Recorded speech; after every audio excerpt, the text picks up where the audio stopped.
अस्सलाम वालेकुम 9 क्लास बेटे। Open your chemistry book, page number 66 आप लोग ओपन करें।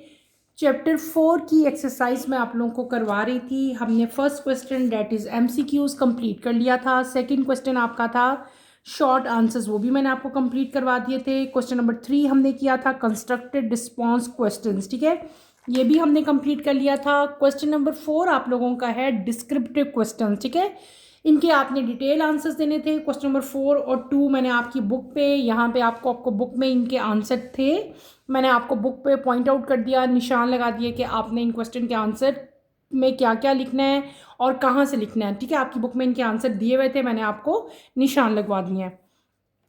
फिर हमने क्वेश्चन नंबर 3, 4, 5, 6 कर लिया था कंप्लीट। लास्ट लेक्चर में मैंने आपको क्वेश्चन नंबर 4 के 6 पार्ट बेटे कंप्लीट करवा दिए थे।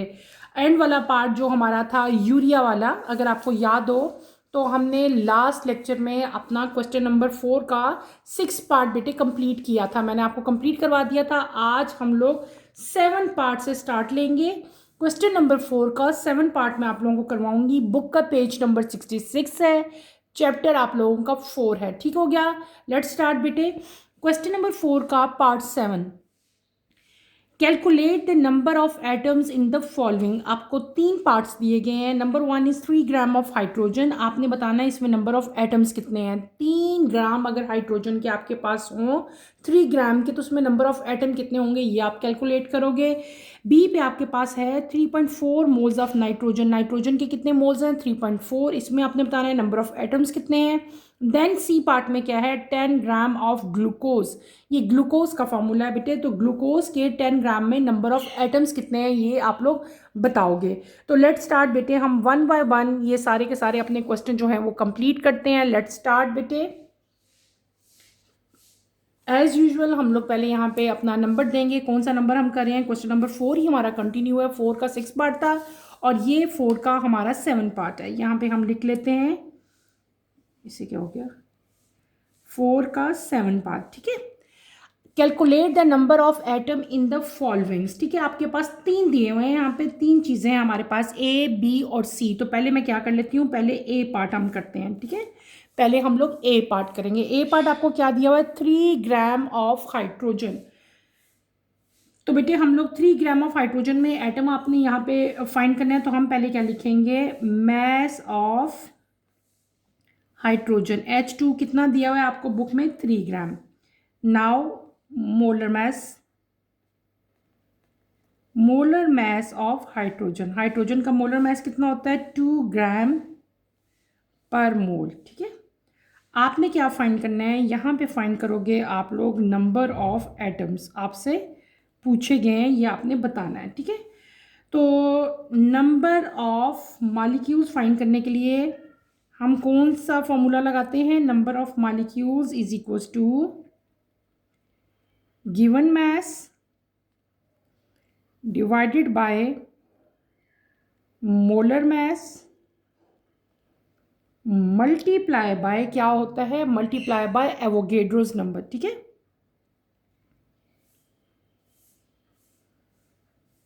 एवोगेड्रोस नंबर, ठीक है। Given mass over molar mass multiply by Avogadro number. आपने जस्ट क्या करना है बेटे, यहाँ पे वैल्यूज पुट करेंगे हम लोग। गिवन मैस कितना है 3, मोलर मैस कितना है 2, एवोगेड्रो नंबर की वैल्यू क्या होती है 6.022 इंटू 10⁻23। तो हमारी रिक्वायर्ड वैल्यू क्या आ जाएगी, जब हम इसको मल्टीप्लाई करेंगे हमारी रिक्वायर्ड वैल्यू आएगी 9.033 इंटू 10⁻23। ये हमारा क्या हो जाएगा नंबर ऑफ मॉलिक्यूल्स। हमने क्या फाइंड कर लिए, नंबर ऑफ मॉलिक्यूल्स फाइंड कर लिए। अब हमने क्या फाइंड करने हैं, देखो ये एक हाइड्रोजन का आ गया हमारे पास। 1 मॉलिक्यूल ऑफ हाइड्रोजन में कितने एटम है आप यहाँ पर लिख लो, 1 molecule of hydrogen contain 2 atoms. यहाँ पे H2 दिया हुआ है ना आपको, ठीक है। तो यहाँ पे मैंने क्या मेंशन कर दिया कि एक मॉलिक्यूल हाइड्रोजन के एटम का जो है उसमें कितने एटम्स हैं 2 एटम्स हैं। इसलिए जो आपका नंबर ऑफ मॉलिक्यूल्स आए हैं उसको आपने क्या कर लेना है, हमने नंबर ऑफ एटम्स अगर फाइंड करने हैं तो उसको क्या करेंगे 2 से मल्टीप्लाई कर देंगे। Number of atoms is equals to 2 multiply by 9.033 into 10⁻23। आपका जब आप लोग इनको मल्टीप्लाई करोगे, इनका प्रोडक्ट फाइंड करोगे, तो आपकी रिक्वायर्ड वैल्यू क्या आएगी बेटे? 1.807 इंटू 10⁻24। क्लियर है? इसको आप लोग उतार लें अपनी अपनी नोटबुक्स में, बहुत ईजी था। ठीक है, जस्ट आपने ये फॉर्मूला याद रखना है। ठीक है, ये फॉर्मूला अगर आपको याद रहेगा तो आप लोग ईजिली इस क्वेश्चन को सॉल्व कर सकते हो। क्लियर हो गया? ये हमने क्या कर लिया, पार्ट ए कर लिया। Now we will move toward part B. Part B हम लोग करते हैं। पार्ट बी में आपको क्या दिया हुआ था? पार्ट ए हमने कर लिया, टोटल 3 पार्ट्स है ना इसके, ए बी सी। अब हम बी कर रहे हैं। ठीक है, बी में क्या है? आपको 3.5 मोल्स ऑफ नाइट्रोजन N2 दिए हुए हैं। वो कैसे आपने फाइंड करने हैं? तो बेटे मेरे साथ करो। नंबर ऑफ मोल्स कितने दिए हुए हैं हम यहाँ पे मेंशन करेंगे, नंबर ऑफ मोल्स। ठीक है, यहाँ पे आप लोग लिखोगे नंबर ऑफ, या आप सिंपल लिख लो, ऐसे लिख लो, मोल्स लिख लो। ठीक है, मोल्स ऑफ नाइट्रोजन हमें कितने दिए हुए हैं? बुक में गिवन है बेटे 3.4 मोल। नंबर ऑफ एटम आपने फाइंड करने हैं। नंबर ऑफ एटम्स आपको क्या कहा है कि फाइंड करें? बिल्कुल सेम ऊपर की तरह।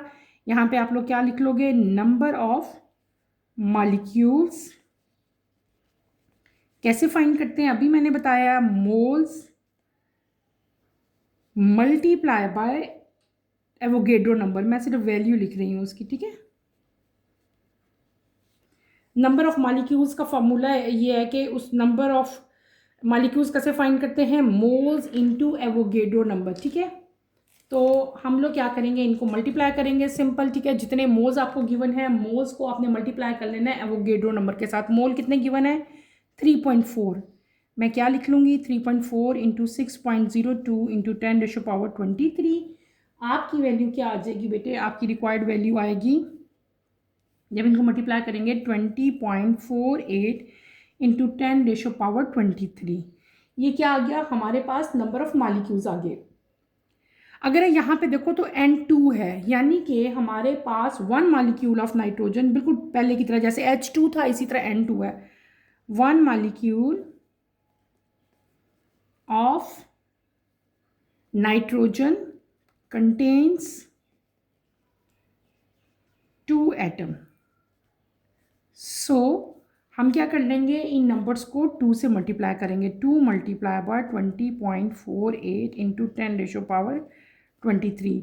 आपकी रिक्वायर्ड वैल्यू क्या आ जाएगी बेटे? जब आप मल्टीप्लाई करोगे 4.96 इंटू 10⁻23, ये आपकी क्या आ गई? रिक्वायर्ड वैल्यू आ गई, यानी कि नंबर ऑफ एटम्स हमने फाइंड कर लिए। क्लियर? अब हम चलते हैं पार्ट सी की तरफ।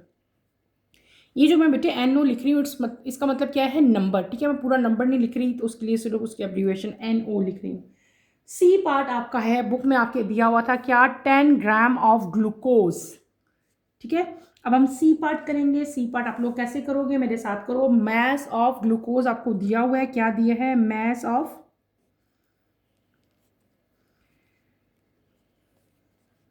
C6H12O6 ग्लूकोज का फॉर्मूला है।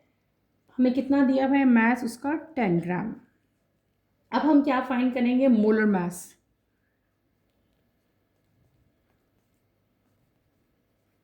उसका तो सिर्फ हमारे पास था ही नाइट्रोजन, ये पूरा है, इसलिए इसको हमें मोलर मास बेटे फाइंड करना पड़ेगा इसका। C6H12O6 का कैसे करेंगे? 6 इंटू 12। कार्बन का मॉलिक्यूलर मास कितना होता है? 12।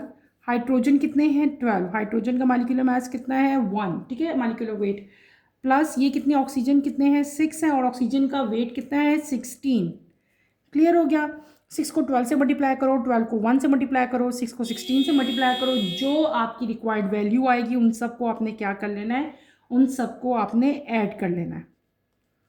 ठीक है, तो आपकी रिक्वायर्ड वैल्यू क्या आएगी? 180 आएगी। साथ बेटे यूनिट लाजमी लिखना है, यूनिट नहीं लिखोगे तो नंबर कटेंगे। मोलर मास का यूनिट क्या होता है? ग्राम पर मोल।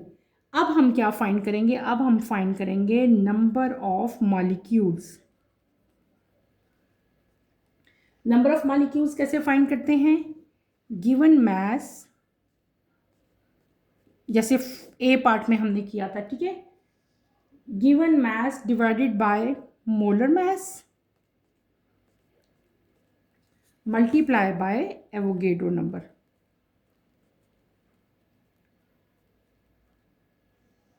क्लियर?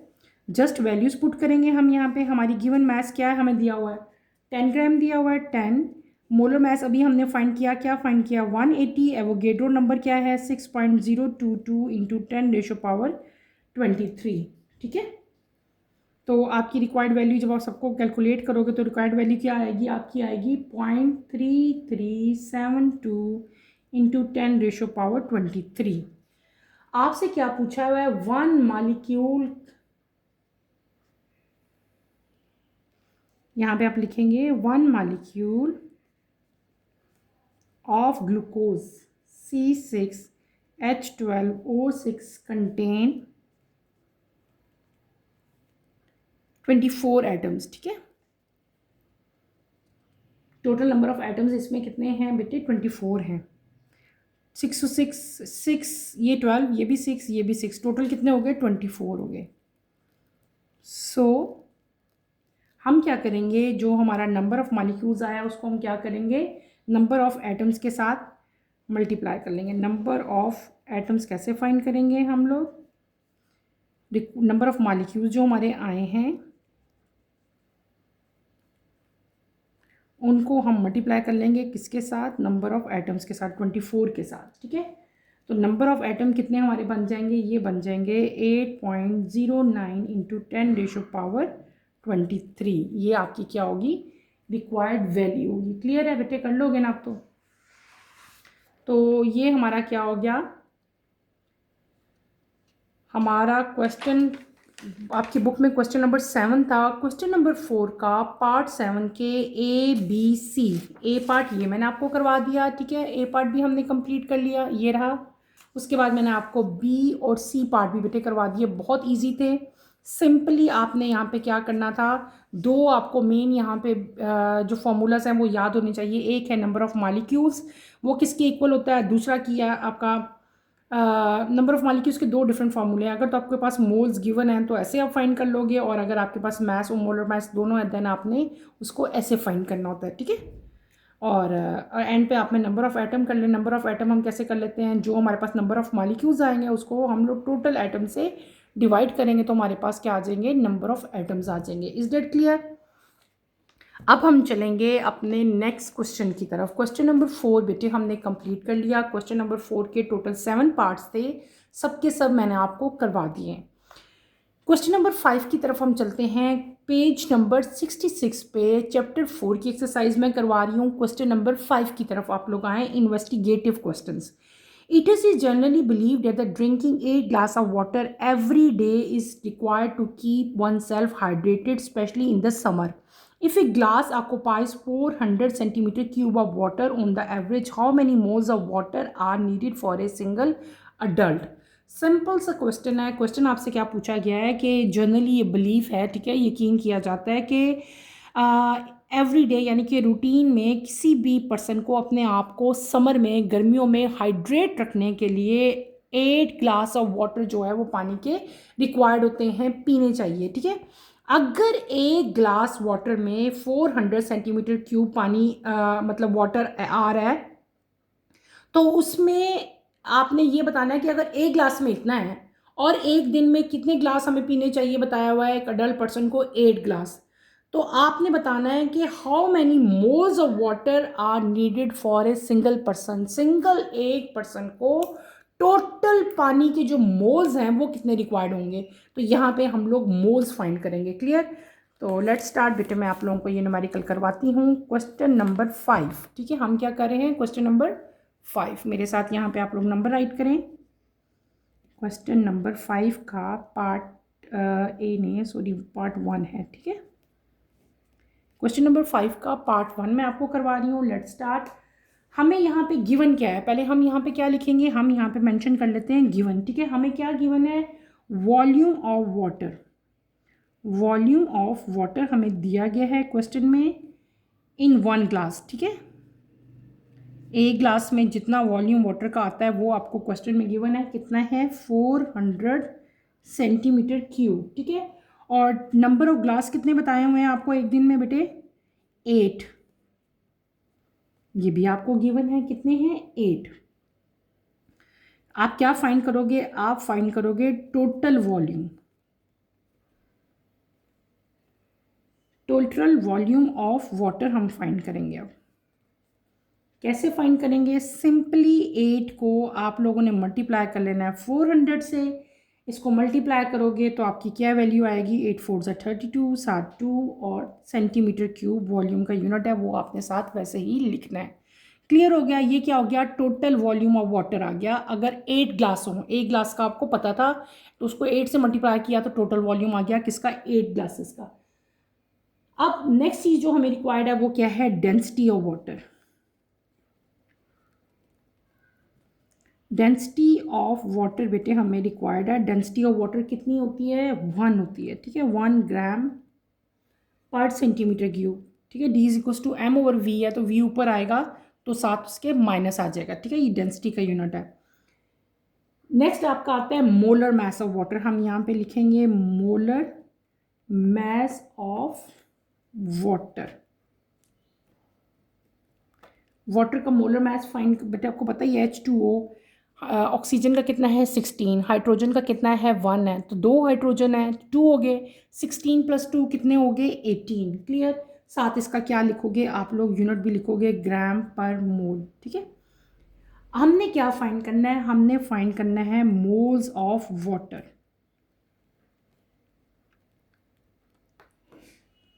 बहुत इजी है।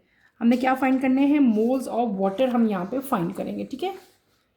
अब मोल्स ऑफ वाटर आप लोग कैसे फाइंड करोगे? ठीक है, उसमें हम सिंपल यहाँ पे जो इक्वेशन यूज़ करेंगे वो क्या करेंगे? हम यहाँ पे mass of water is equals to density of water. बेटे मैंने फॉर्मूला लिख लिया, multiply by volume of water, ठीक है।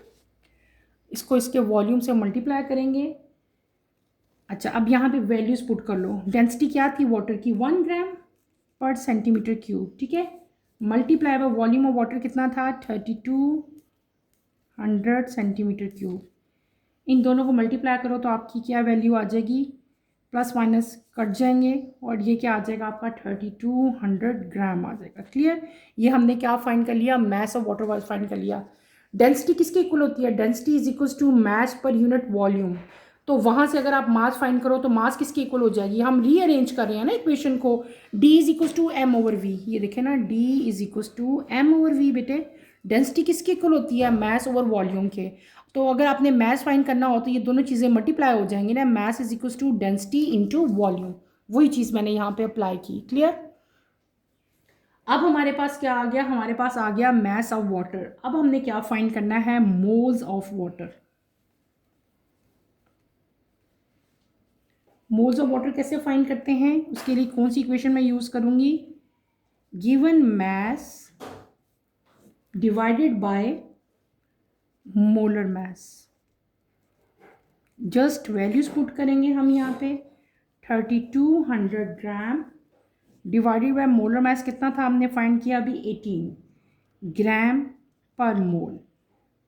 इन दोनों को डिवाइड करो वैल्यूज को। 177.78 मोल आपकी जी से जी कट जाएगा। ये माइनस है, ऊपर जाएगा तो क्या हो जाएगा? प्लस हो जाएगा। क्लियर? तो ये आपकी रिक्वायर्ड वैल्यू आ गई। इसका मतलब क्या हुआ कि एक सिंगल अडल्ट पर्सन को अप्रॉक्सीमेटली 177.78 मोल ऑफ वाटर बेटे रिक्वायर्ड होता है एक हेल्दी लाइफ के लिए, ठीक है। आप यहाँ पे सिंपल लिख देंगे, a single adult needs approximately, APP मैं approximately के लिए यूज कर रही हूँ, 177.78 moles of water daily। Clear बेटे? कितना इजी ये हमारा क्वेश्चन था और हमने ये सारा का सारा सॉल्व कर लिया। इसको देख के आप लोग भी अपनी अपनी नोटबुक्स में उतार लो। अब हम चलते हैं अपनी एक्सरसाइज के लास्ट क्वेश्चन की तरफ।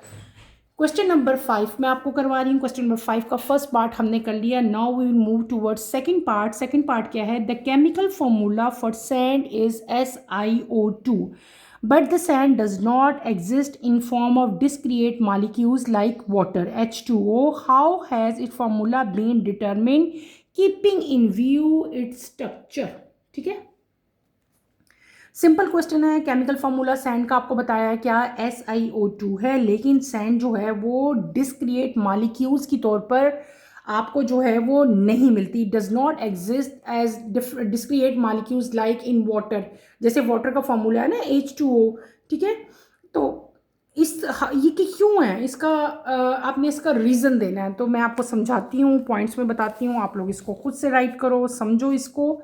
हमसे क्या पूछा गया? आपको बताया गया सैंड और एक क्या चीज़ दी गई आपको? वाटर, ठीक है।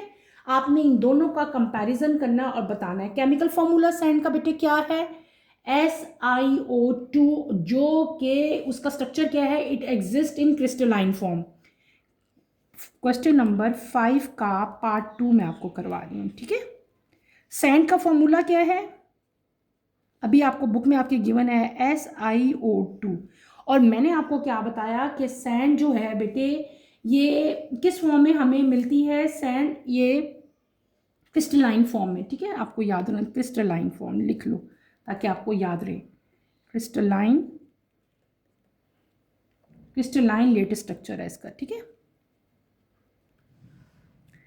SiO2 इसका नाम क्या है? Silicon dioxide. क्या है? सिलिकॉन डाइऑक्साइड है और इसका स्ट्रक्चर क्या है? क्रिस्टलाइन लेटिस है। इसमें हर सिलिकॉन एटम जो है कोवलेंट बॉन्ड बनाता है किसके साथ? ऑक्सीजन के साथ, ठीक है। यहाँ पे लिखो हर सैंड, ये जो Si है ना, सिलिकॉन Si, ये ऑक्सीजन के साथ कौन से बॉन्ड बनाएगा बेटे? कि यहाँ पे कौन से बॉन्ड बनते हैं? कोवलेंट बॉन्ड बनते हैं, ये आपने याद रखना है। कोवलेंट बॉन्ड बनेंगे यहाँ पे। और जो इसका स्ट्रक्चर होगा वो कौन सा स्ट्रक्चर होगा? टेट्राहेड्रल, ठीक है। ये भी आप इसके यहाँ पे मेंशन करोगे, tetrahedral, HEDRAL, tetrahedral structure.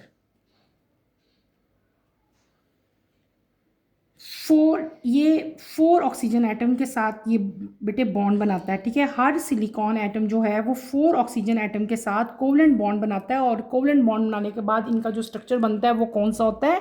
Tetrahedral structure होता है, ठीक है। और हर ऑक्सीजन एटम जो है वो 2 सिलिकॉन एटम के साथ जो है वो शेयर होगा। हर ऑक्सीजन एटम 2 सिलिकॉन एटम के साथ जो है वो शेयर होगा। फिर हम इसकी बात करते हैं इसके फॉर्मूले की तरफ। अगर हम आए तो मैंने आपको क्या बताया कि सिलिकॉन एटम जो है 4 ऑक्सीजन एटम के साथ जो है वो बॉन्ड होगा। ये कुछ पॉइंट्स हैं, कुछ करेक्टर्स हैं जो मैं आपको सैंड के बता रही हूँ बेटे। मैंने पॉइंट्स की फॉर्म में लिख रही हूँ, आप इनको क्वेश्चन की फॉर्म में लिखोगे, ठीक है। और फिर हमने क्या बता दिया कि जो इसका फॉर्मूला है वो क्या है? SiO2 इसका फॉर्मूला है। और इसके फॉर्मूले से हमें इजीली जो है वो रेशो पता चलती है किसकी? सिलिकॉन और ऑक्सीजन की, ठीक है। और फिर मैंने क्या बता दिया कि हर सिलिकॉन एटम जो है वो बॉन्डेड है किसके साथ? 4 ऑक्सीजन के साथ। बॉन्ड कौन से बन रहे हैं? कोवलेंट बॉन्ड बन रहे हैं। स्ट्रक्चर कौन सा है? टेट्राहेड्रल स्ट्रक्चर है, ठीक है। और फिर यहाँ पे अगर हम इनका पहले मैंने बता दिया कि हर सिलिकॉन एटम जो है वो 2 ऑक्सीजन उसके साथ जो है वो अटैच है। कैसे उसको हम अगर हमने देखना हो, हम उसके लिए कौन सा फॉर्मूला बेटे यूज़ करते हैं? ऑक्सीजन पर सिलिकॉन। कैसे करोगे? 4 oxygen atoms divided by 2 silicon, ठीक है। ये 2 सिलिकॉन और 4 ऑक्सीजन है, तो जब हम इनको डिवाइड कर लेंगे तो हमारी क्या आ जाएगा? 2 ऑक्सीजन आ जाएंगे, ठीक है। 2 ऑक्सीजन आ जाएंगे, 2 ऑक्सीजन एटम्स। 2 1 2 2 2 4 होता है ना, 2 आ गए, ठीक है। क्लियर हो गया, ये भी हमें पता चल गया। अच्छा, और इस क्वेश्चन में आप लोगों ने क्या राइट करना है? क्या कर सकते हो कि बहुत सारी इस तरह की एक्सपेरिमेंटल टेक्निक्स हैं जो हमें इसका क्रिस्टल लेटिस स्ट्रक्चर जो है वो उससे हमें पता चलता है। बहुत सारे एक्सपेरिमेंट्स हैं। सबसे ज़्यादा जो एक्सपेरिमेंट हम लोग करते हैं बेटे, आपके कोर्स में तो नहीं है, जब आप लोग फर्स्ट ईयर में इंशाल्लाह होगे देन आप लोग पढ़ोगे इसका स्ट्रक्चर। वो टेक्निक का नाम मैं लिख देती हूँ, एक्सपेरिमेंटल टेक्निक है, उस टेक्निक का नाम है एक्सरे क्रिस्टलोग्राफी।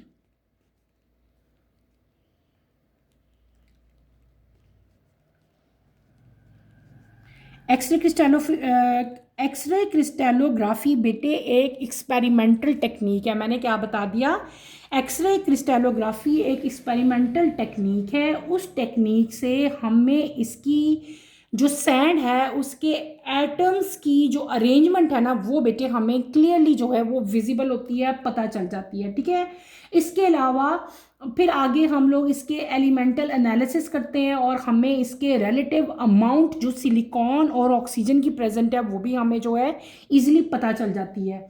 इसके अलावा एक और टेक्निक है जिसको हम मास स्पेक्ट्रोमेट्री कहते हैं। उससे हम लोग क्या करते हैं, सिलिकॉन और ऑक्सीजन का मास जो है वो भी फाइंड कर लेते हैं, ठीक है।